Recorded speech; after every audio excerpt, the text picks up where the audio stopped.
In the name of Allah, the most gracious, the most merciful. My Lord, expand me, my breast is my task for me. Remove the impediment from my speech so they may understand what I say. शरीरेणे शमं नाशं शर्वमन्यद्धि गच्छति। हजरात मोहतरम, बहुत मुख्तसर programme बच गया है और ये जलसा इस्लाह मुआशरा और एक ताज़ियती प्रोग्राम के बैनर तले ये महफिल मुनाकिद की गई।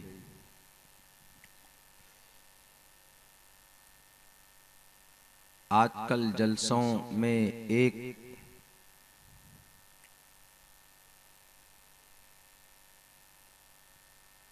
गलत काम ये होने लगा है कि जो ऑनलाइन जलसा चालू कर देते हैं हमारे चैनल वाले, इससे तकरीबन 30 से 40% जो ऑडियंस है, जो जलसा सुनना चाहते हैं, शौक रखते हैं, वो जलसागाह न पहुंचकर अपने घरों में जो लाइव चलाया जाता है फेसबुक और यूट्यूब के जरिए, वो वहीं पर बैठकर सुन लेते हैं।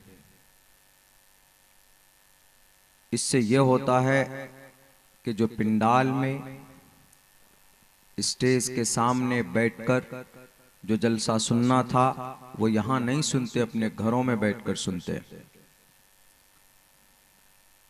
लाइव चलाने से वक्ती तौर पर उनके चैनल के व्यूअर्स बढ़ जाएंगे, लेकिन आने वाले वक्त के लिए जो आज 60 और 40 और 50% लोग आते हैं, वो 10 से 15 साल के बाद देख लीजिएगा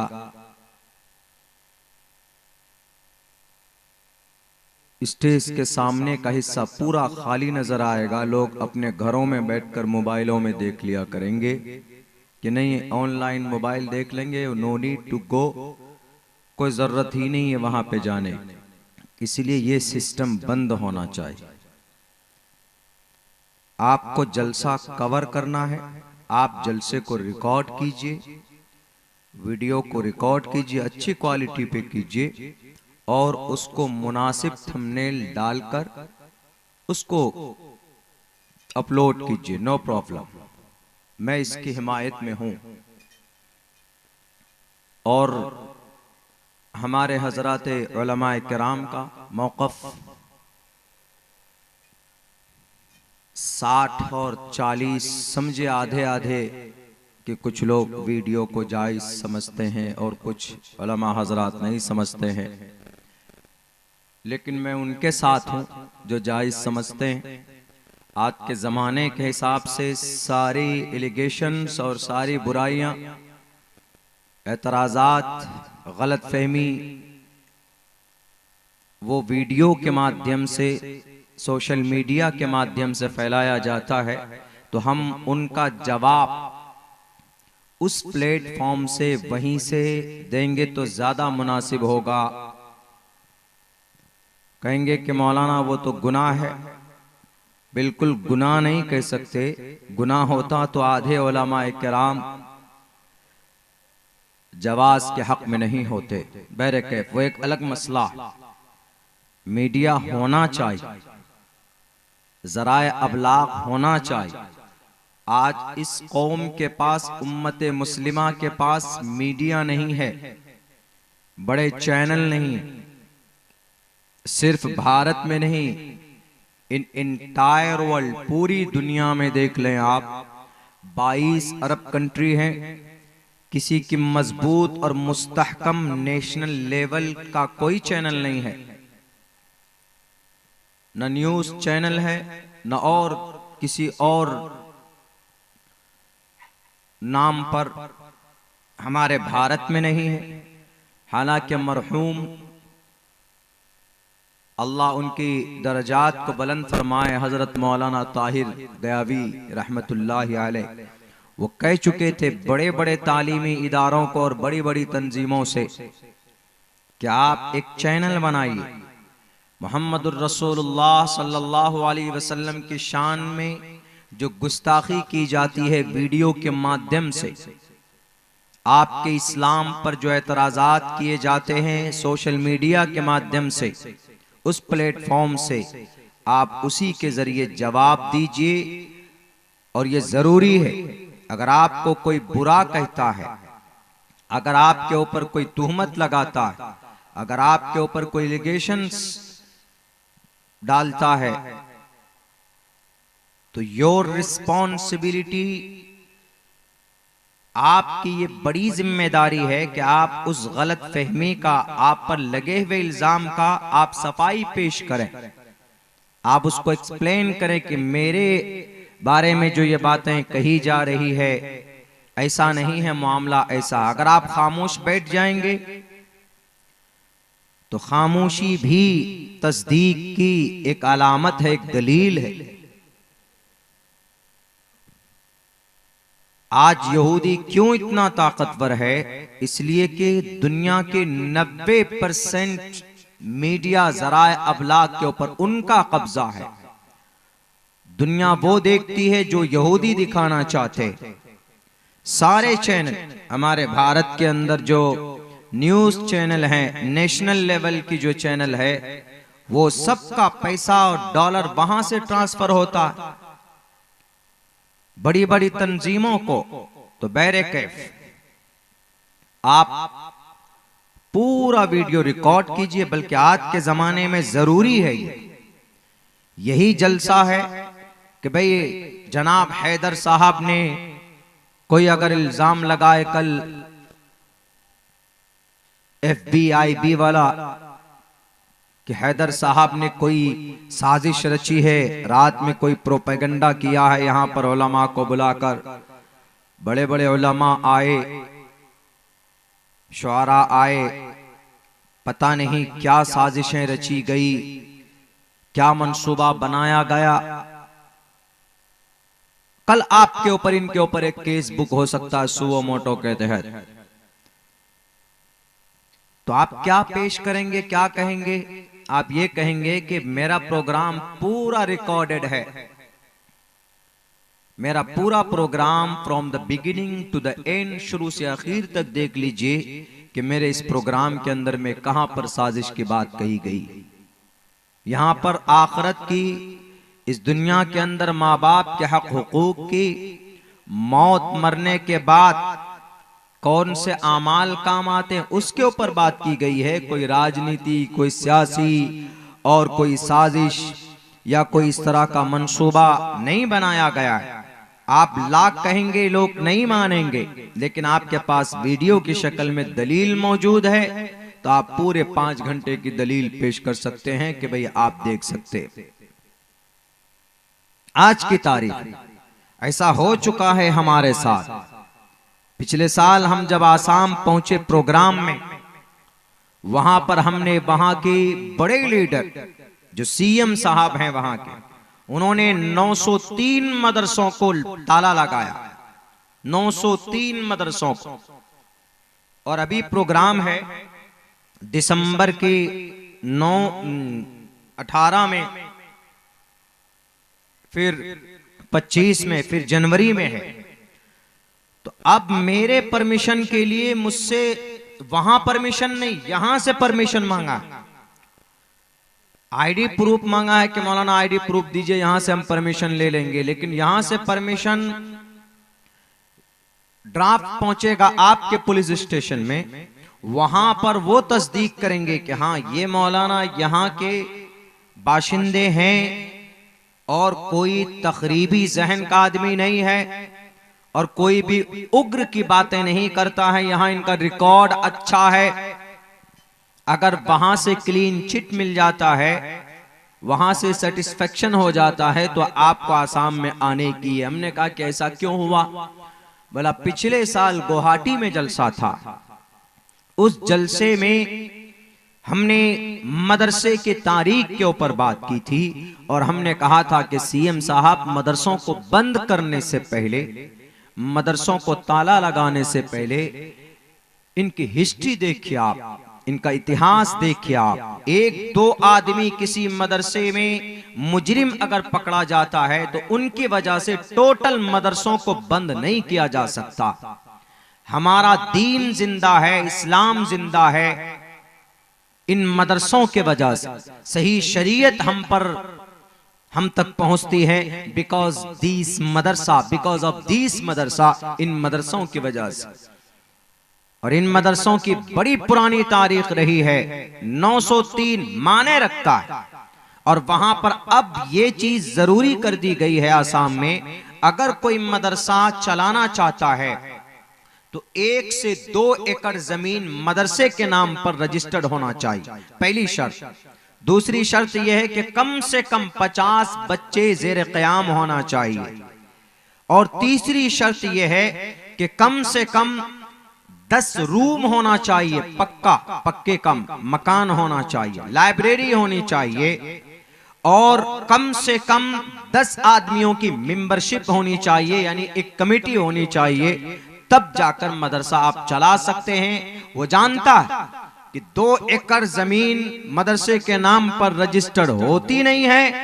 इतनी बड़ी, बहुत कम मदरसे ऐसे हैं कि जहां इतनी जमीन हो, वरना इतनी जमीन कहां।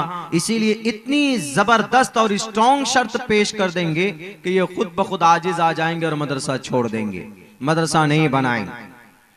तो वहां पर इसके ताल्लुक से हमने बात की थी तो फौरन उनके मदरसे के ऊपर इंक्वायरी बैठ गई कि आपने एक मौलाना को बुलाया, उन्होंने सीएम साहब के ऊपर भड़क कर उन्होंने बात की और वो जिहाद का पैगाम देकर गया है और लड़ने की बात करके गया। हमने जिहाद नहीं, हमने लड़ाई की बात की थी, जंगे आजादी की।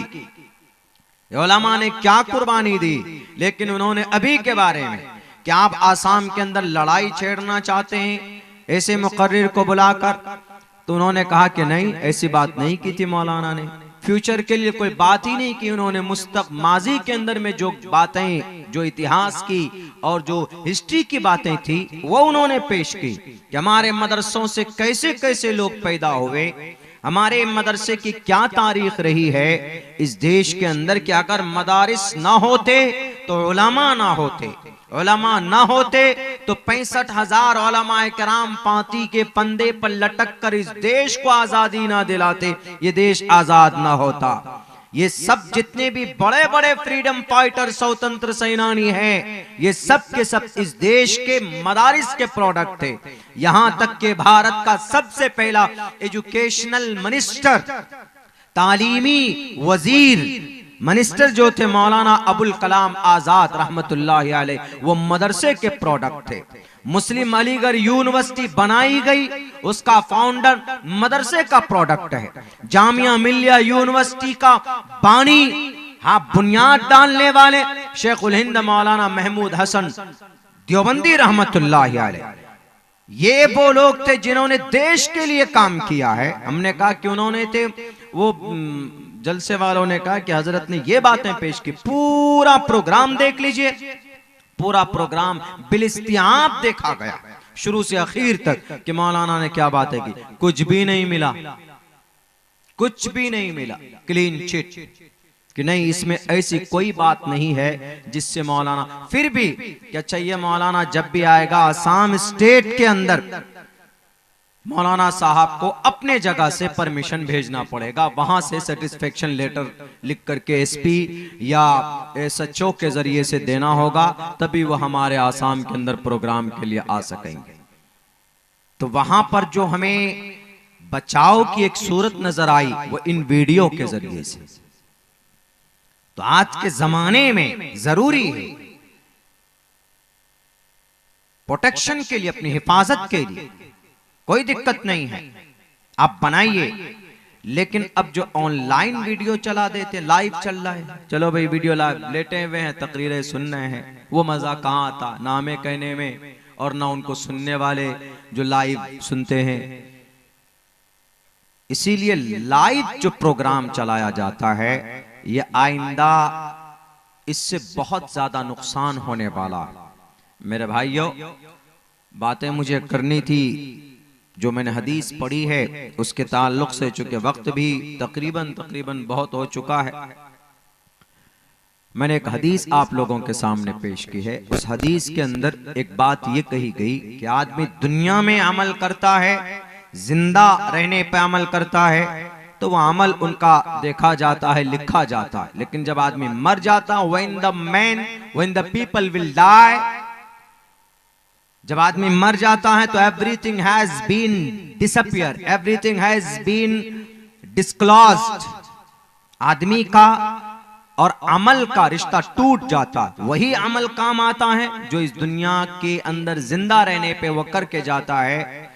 तो वो उनमें से कुछ काम ऐसे होते हैं जो मरने के बाद भी उसका सवाब मिलता रहता है आदमी को। भले ही दुनिया के अंदर उन्होंने बहुत नाम और शोहरत कमाए, लेकिन अगर 2-3 काम करके जाता है तो अल्लाह उसका अजर अता फरमाता है। हिंदुओं के भी ये अकीदा है, लेकिन उनको मालूम नहीं है। मैंने एक मंत्र पढ़ा, एक श्लोक, शरीरेने शमम नाशम सर्वमन यदि गच्छति। इस जमीन पर इंसान की जो शरीर है, इंसान की जो बॉडी है, वो आदमी का जमीन पे डालते ही या आग में डालकर उसको जलाकर खत्म कर देते। लेकिन कोई ऐसी चीज है इस बॉडी के ताल्लुक से जो बाकी रहे? Anything is remaining? कोई चीज है जो बाकी रहने वाली? तो कहा गया कि बिल्कुल, कि सर्वमन यदि गच्छति शरीरेने शमम नासम सर्वमन यदि गच्छति, कि जमीन के ऊपर आदमी के शरीर का जो कर्म होता है, जो उसका काम होता है, अगर वो अच्छा करके जाता है तो कल कयामत में, द डे ऑफ जजमेंट, महाप्रलय में, उस आदमी का वही अमल और वही अच्छा कार्य उसको काम आता है। वरना शरीर मरने के बाद कोई ताबुन पेश नहीं कर सकता किसी की बॉडी या किसी का जिस्म, वो तो खत्म हो जाता है गल सड़ कर। अल्लाह तबारक व तआला रूह को जमा करता है वहां पर। कल कयामत में सब अपनी कब्रों से उसी जिस्म के साथ उठेंगे, लेकिन आदमी अल्लाह के सामने अपनी बॉडी लेकर तो जाएगा, लेकिन उसका किरदार और कैरेक्टर, उसका पल्ला भारी होगा उसके अमल के हिसाब से।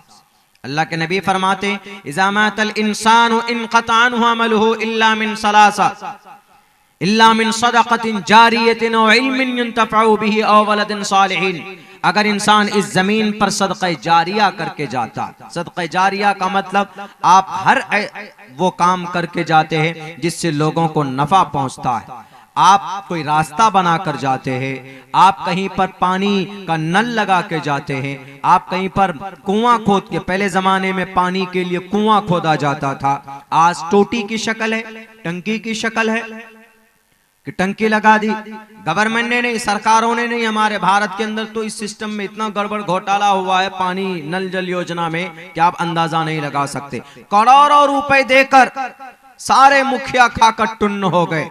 मुखिया तो नहीं बोलेंगे उसमें, बल्कि उसी के अंडर में आता है जो ठेकेदार लोग थे और जो मिनिस्टर लोग थे, शायद मुखिया के अंडर में ही आता है वो भी। अगर आता है तो देखेंगे टोटी लगा दी, टंकी बैठा दी, पता चला कि टोटी में पानी ही नहीं, किसी टोटी से जानवर निकल रहा है, किसी से सांप निकल रहा है पानी की जगह पे।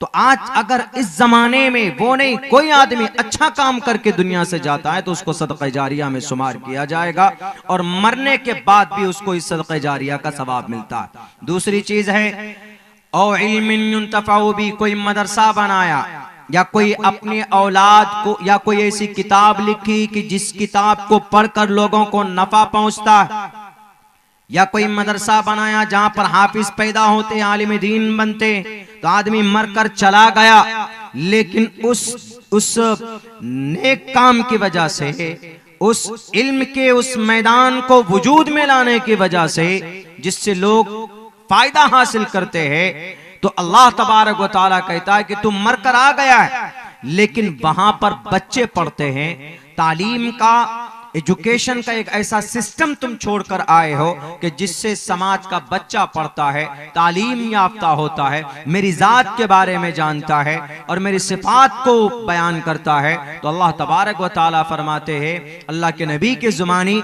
कि तुम आ गए ठीक है, लेकिन मरने के बाद भी तुमको उस अच्छे काम की वजह से तुमको सवाब मिलता रहेगा।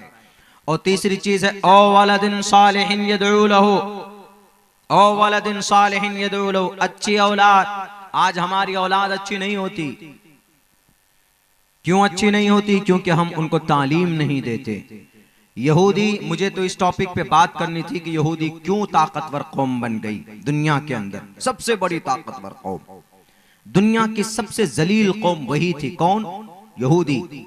1945 1947 तक इनको रहने के लिए जगह नहीं थी यहूदियों को। 1947 तक हर जगह से मारे गए हमेशा। उमर फारूक ने खैबर से निकाला, उसके बाद फिर हजरत मूसा ने इनको सरजमीन अंबिया से निकाला। हर जगह पर इनकी पिटाई हुई, यहां तक के 1940, 41 और 45 में हिटलर ने गैस के चैम्बर में 6 लाख यहूदी को मारा।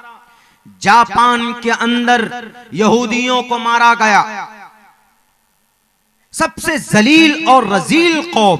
अल्लाह ने कुरान में कहा है ज़ुरिबत अलैहिमुज़ ज़िल्लतु वल मस्कना, लेकिन इस कौम ने आज जो तरक्की है की है 1947 के बाद से इन्होंने जो तरक्की की है, ये पिछले 75 साल में तरक्की के इतने मनाजिल तय किए, इतना सफर किया और इतनी स्ट्रॉन्ग कौम बनी, तादाद के एतबार से 1.5 करोड़ पूरी दुनिया में। आज पूरी दुनिया के लोग, पूरी दुनिया की कंपनी, पूरी दुनिया की सरकार, पूरी दुनिया के सारे ममालिक के बादशाह, प्राइम मिनिस्टर, प्रेसिडेंट, सब के सब अगर किसी का गुलाम है तो वह यहूदी का गुलाम।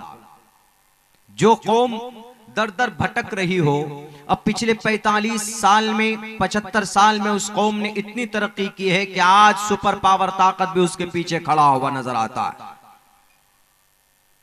क्यों? उसके नौजवानों की कुर्बानी की वजह से, उनके नौजवानों की मेहनत की वजह से। हमारा नौजवान तो आजकल सलमान खान का फिल्म देखकर टुन्न हो जाता है। हमारा नौजवान तो आजकल के जमाने में थोड़ा पैसा हुआ तो रजनीगंधा मुंह में डालकर, पत्ती डालकर एकदम हमेशा मुंह भरा हुआ रहता। अभी लखनऊ से आ रहे थे हम, उत्तर प्रदेश के जलसे में, वो हाईवे पे चल रहे थे, तो हमने पूछा भाई 1.5 घंटे का सफर हो चुका है, 1.25 घंटा हो चुका है, और कितना आगे चलना है? मुंह में पुड़िया। क्या बोलता?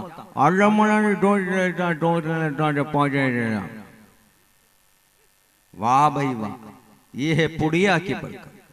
हमने कहा ठीक है, आप वहीं पर रहो, हम देख लेंगे नेविगेशन में कितनी दूरी पे चलना। 18-20 पुड़िया खा गया वो। जब से 5 से 6 घंटा मेरे साथ रहा, खत्म होता फाटता मुंह में डालता। मेरे ख्याल से पूरे 5-6 घंटे में 18 से 20 मरतबा अल्लाह का नाम लिया नहीं होगा, लेकिन पुड़िया खा गया। पैसे भी गए और बॉडी के अंदर, आप मेरे ख्याल से जहां तक मैं जानता हूं कि जो पत्ती है तंबाकू, वो नुकसानदेह है। सुपारी बहुत से लोग खाते हैं, नो प्रॉब्लम, उससे आपको इतना नुकसान नहीं होगा। जो तंबाकू से आपके अंदर को एब्डोमेन सिस्टम को डैमेज करता है, जिससे कैंसर और मूलिक बीमारी होती है, आप उसको अगर खाते हैं तो वह आपके अंदर और सिस्टम को खत्म करता। पैसा भी खर्चा हुआ आपका, अब मुंह भी आपका खराब, हमेशा उससे अजीब तरह की स्मेल आती रहेंगी, और पैसा भी आपका गया। यहूदी बच्चा देख लीजिए, वो कभी भी रजनीगंधा या पुड़िया, शेखर, कोमल, विमल, क्या क्या है, वो सब नहीं खाता, कभी भी नहीं खाता। हमारा बच्चा खाता है, उनको अपनी जिंदगी के बारे में कोई गोल सेट नहीं। यहूदी बच्चा मां के पेट से शायद गोल लेकर पैदा होता, मकसद लेकर पैदा होता। उनके माँ बाप की ऐसी ट्रेनिंग होती है, पेट में परवरिश होती, पेट में यहूदी बच्चे की, कि तुमको क्या बनना है, साइंटिस्ट बनना है, तो माँ बेहतर ड्राई फ्रूट वगैरह खाती, अच्छी अखरोट, बादाम, काजू, पिस्ता, किशमिश, दूध वगैरह, फ्रूट्स वगैरह खाते, हरी सब्जियां खाती है, ताकि बच्चे के अंदर एनर्जी पैदा हो, बच्चा सेहतमंद पैदा हो, शार्प माइंड पैदा हो। देख लीजिए अंग्रेज कौन, यहूदी। और हम में कोई माँ ऐसी है जो इस तरह की अब हिफाजत करे, केयर करे? नहीं, डॉक्टर के कहने पे भी नहीं करते। डॉक्टर कहते हैं अब कि ऐसा करो कि तुम खाने में ये सामान लो, ये सामान लो, फ्रूट्स खाओ और नारियल का पानी पियो और ड्राई फ्रूट्स खाओ, सब्जियां खाओ, तले हुए सामान मत खाओ, खाना ढंग से खाओ। क्यों?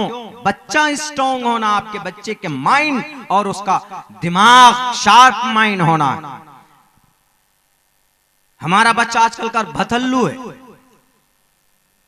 20 से 25 साल का नौजवान हमारा बस ऐसे लगता है कुछ नहीं आता पता, लड़ने में आगे, झगड़ा करने में आगे, सेल्फी लेने में आगे, मोबाइल चलाने में आगे, लेकिन टैलेंट के एतबार से जीरो।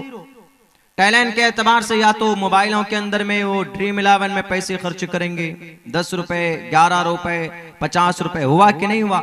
कई हजार करोड़ का भारत के बीसीसीआई को फायदा हुआ। आप देखे खूब वर्ल्ड कप देख करके आपको क्या पैसा, कितना नफा हुआ, जरा बताइए। कुछ नहीं। दीन के मामले में हमारा जवान पीछे, इसीलिए बहुत ही इंपॉर्टेंट और हसास वक्त होता है मेरे नौजवानों, आपका 15 साल से लेकर 40 साल तक। यह आपके कामयाबी और आपके अच्छा इंसान होने का सबसे बेहतरीन मौका होता है कि आप अपने लिए या अपनी दुनिया, अपनी जिंदगी के लिए या दुनिया और समाज के लिए आप क्या कर सकते हैं, ये तभी बिल्डअप होता है। लेकिन हमारा बच्चा इनमें गौर नहीं करता, ध्यान नहीं देता है। यहूदी बच्चा मेहनत करता, तालीम पर, मईशत पर, तिजारत पर और यूनिटी पर, ये 3 चीजों पर मेहनत करके तफसील तलब है।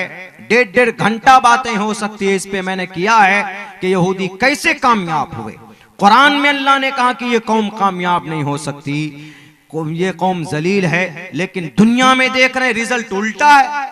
दुनिया में सबसे आगे यहूदी है। यहूदियों ने गुलाम बनाया हुआ हमें, और आपको सर से पैर तक जो हम लोग अगर 10 प्रोडक्ट यूज करते हैं उनमें से 2 या 3 प्रोडक्ट यहूदी का होता है। आप बताइए, जब आप नहाने जाते हैं तो साबुन इस्तेमाल करते हैं, लक्स साबुन इस्तेमाल करते हैं, लाइफ बॉय साबुन इस्तेमाल करते हैं, डिटोल साबुन इस्तेमाल करते हैं, डिटोल लिक्विड यूज करते हैं आप, या पेयर साबुन इस्तेमाल करते हैं, डव शैम्पू एंड साबुन इस्तेमाल करते हैं, हेड एंड शोल्डर शैम्पू इस्तेमाल करते हैं। All products are made by यहूदी। ये सारे प्रोडक्ट यहूदियों के। कॉलगेट यूज करते हैं, ऑरल बी ब्रश यूज करते हैं, मेड इन यहूदी। 380 प्रोडक्ट भारत में बेचता है यहूदी, 780 प्रोडक्ट इन इंटायर वर्ल्ड, पूरी दुनिया के अंदर बनाकर उसने लॉन्च किया है। हर मकाम पे आपके पास मोबाइल है, आपके पास आईफोन है, मेड इन यहूदी। आपके पास मोटोरोला फोन है, मेड इन यहूदी। आपके पास नोकिया है, मेड इन यहूदी है। देख लीजिए, व्हाट्सएप बनाने वाला यहूदी, फेसबुक बनाने वाला पहले नहीं था, कुछ भी नहीं था, एथिक्स था, मार्क जुकरबर्ग बाद में यहूदी बना, बाद में। हाँ, ये यूट्यूब के बारे में कह सकते हैं, इसका बानी, इसका क्रिएटर जावेद करीम मुसलमान था, लेकिन 2 और थे इसके साथ बनाने वाले, वो दोनों के दोनों यहूदी। गूगल, उसका भी फाउंडर, उसका भी क्रिएटर गूगल 1998 में शायद बनाया गया, इसको लॉन्च किया गया। उसके भी जो फाउंडर बनाने वाले थे एथिक थे, लेकिन बाद में वो यहूदी हुए। टोटल सोशल मीडिया का प्लेटफॉर्म यहूदी, टेक्नोलॉजी में नंबर 1 यहूदी। कैसे तब्दीली आई उनमें? पिछले कई सौ साल से गुलामी करने वाली कौम पिछले 75 साल में इतनी मेहनत की कि आज उससे हाथ मिलाने के लिए सुपर पावर बनना पड़ता। जो इस्राइल में बसने वाले हैं ये सब के सब यहूदी, टोटल के टोटल यहूदी। आप कहेंगे यहूदी किस बला का नाम है मौलाना? यहूदी किसको बोलते हैं? कल एक जलसा था, उसमें मुफ्ती साहब बयान कर रहे थे कि एक मजलिस में 3 तलाक दे दिए तो हो जाती है। एक पर्ची लिख कर क्या कि ये एक मजलिस क्या है, कहां मिलती है एक मजलिस, एक मजलिस क्या है? तब फिर बताया गया भाई एक मजलिस का मतलब जहां पर आप हैं, अगर कोई आदमी एक जगह खड़े होकर थोड़ा सा इख्तिलाफी मसला है, लेकिन हम जिस नहज पर चल रहे हैं उसमें कोई इख्तिलाफ नहीं है, तो एक मजलिस का मतलब आपने जैसे एक ही मर्तबा पे बोल दिया 1 2 3, तो उसको एक मजलिस बोलते हैं। बैक वक्त in one time at a time, एक टाइम पे उसको एक मजलिस बोला जाता। वो कोई पिकनिक स्पॉट नहीं है कि उसी जगह पर खड़े होकर तलाक बोलेंगे तभी तलाक होगी। वो समझ रहा था कि कोई खास जगह है, यानी तलाक देने के लिए उस जगह पे जाके खड़ा होना पड़ता है और तभी बीवी को वो 3 तलाक होती है, वो ऐसा समझ रहा था वो। तो बहरकैफ हमारे नौजवानों को ये भी नहीं मालूम, हमारे नौजवानों को तलाक देने का सही मतलब नहीं मालूम। टेक्नोलॉजी की दुनिया में तो तरक्की करना अलग बात है जना। सलमान खान, शाहरुख खान इनकी जिंदगी को अपना रोल मॉडल बनाए हुए नहीं। दुनिया अगर कॉपी करती है, आज यहूदी इतने ताकतवर बने हैं आज, तो मोहम्मद रसूलुल्लाह को फॉलो कर कर बने। हालांकि वो दुश्मन है, लेकिन उन्होंने तालीम पे मेहनत की। और अल्लाह के नबी का पहला पैगाम क्या अल्लाह की तरफ से, इक़रा, पढ़ो। इस पर किसने अमल किया? यहूदी ने। प्रैक्टिकली दुनिया की सबसे बड़ी यूनिवर्सिटी कहां? London, Oxford, Harvard, Cambridge, London university, ये सब है। तो इक़रा पर अमल करने के लिए इतनी बड़ी बड़ी यूनिवर्सिटी बनाई, और हम मुसलमानों ने क्या तीर मारा? हम मुसलमानों ने क्या बनाया? हमारे पूर्वज जो बादशाह थे उन्होंने तो बस सिर्फ कुतुब मीनार बनाया, आगरा का ताजमहल बना दिया। उससे भारत के गवर्नमेंट को फायदा हो रहा, कौम को फायदा हो रहा। इनसे छोड़िए, चलिए तो भाई यहां पर उनके कब्जे में है।